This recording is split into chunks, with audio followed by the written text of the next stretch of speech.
Greetings. It's Thursday, August the 1st, 2024. Welcome to the Daily Article Podcast. I'm Chris Elkins with the Denison Forum, narrating today's article written by Dr. Jim Denison.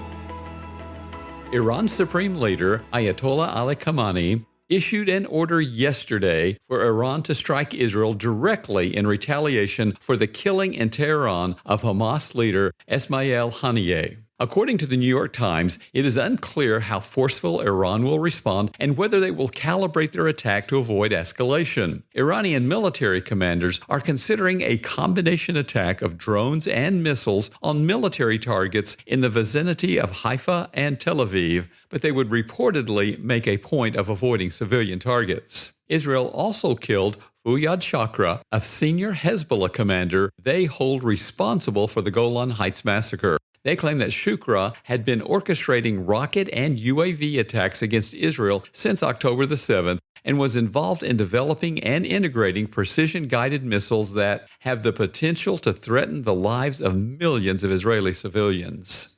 Multiple government and news outlets warn that these strikes will delay talks over a ceasefire in Gaza and could intensify the regional war. Why, then, does Israel do this? Israel said this morning that they killed top Hamas military commander Mohammed Diaf in a July airstrike, eliminating a planner of the October 7th atrocities. The IDF has carried out numerous assassinations of enemy leaders over the years, including Sheikh Ahmed Yassin, the founder of Hamas, who was killed by an Israeli missile in 2004. Danielle Pletka, a distinguished senior fellow at the American Enterprise Institute, reports in Foreign Policy that targeting senior leaders critical to an enemy program makes strategic sense from Israel's perspective. She explains, even among sophisticated democracies, there can be single points of vulnerability. Think J. Robert Oppenheimer's crucial role in the Manhattan Project. And that weakness goes double and triple for non-democratic governments and terrorist organizations whose power and operational knowledge are concentrated among a select few.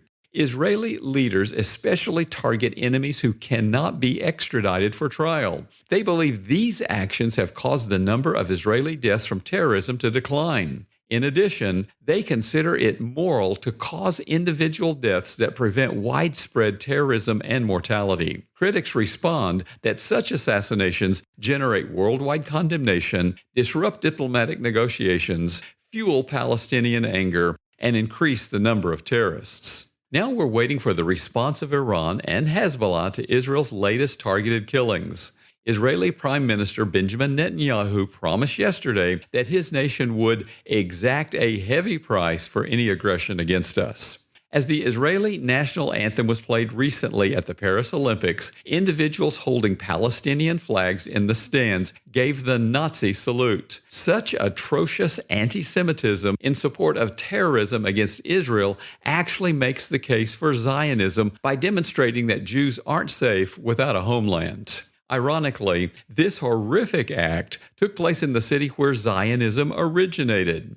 In 1896, Theodor Herzl, a Viennese journalist, published a manifesto calling for the establishment of a Jewish homeland in the biblical land of Israel. He did so after witnessing the trial in Paris of Alfred Dreyfus, a Jewish officer falsely accused of betraying France. Even though Dreyfus was a proud Frenchman, he was treated as a traitor because he was a Jew.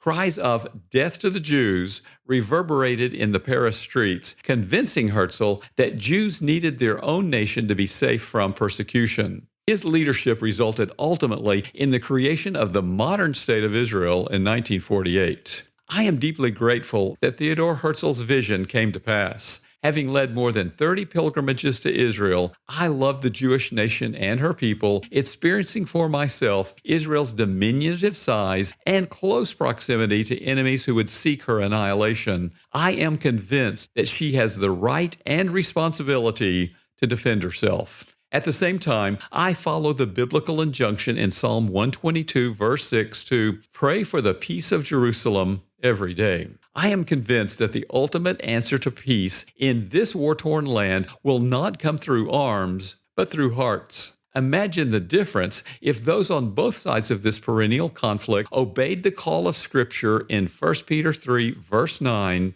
Do not repay evil for evil or reviling for reviling, but on the contrary, bless. Jesus taught us to love our enemies in Matthew 5, verse 44. As C.S. Lewis explained in Mere Christianity, loving our enemy means, quote, to wish that he were not bad, to hope that he may in this world or another be cured, in fact, to wish his good, end quote. You might say that such forgiving love is humanly impossible, and you'd be right. However, as Jesus reminded us in Mark 10, verse 27, all things are possible with God. Consider Saul of Tarsus, a Pharisee who hated Christians before he met Christ and became the church's greatest missionary and theologian. Or Peter, who considered Gentiles to be unclean before a heavenly vision in Acts 10 prompted him to lead Cornelius to Christ, opening the door to Gentile evangelism in the early church in Acts 11. As you pray for the peace of Jerusalem in these perilous days, please join me in praying that Israelis and Palestinians, Jews and Muslims would turn to the Prince of Peace from Isaiah 9, verse 6.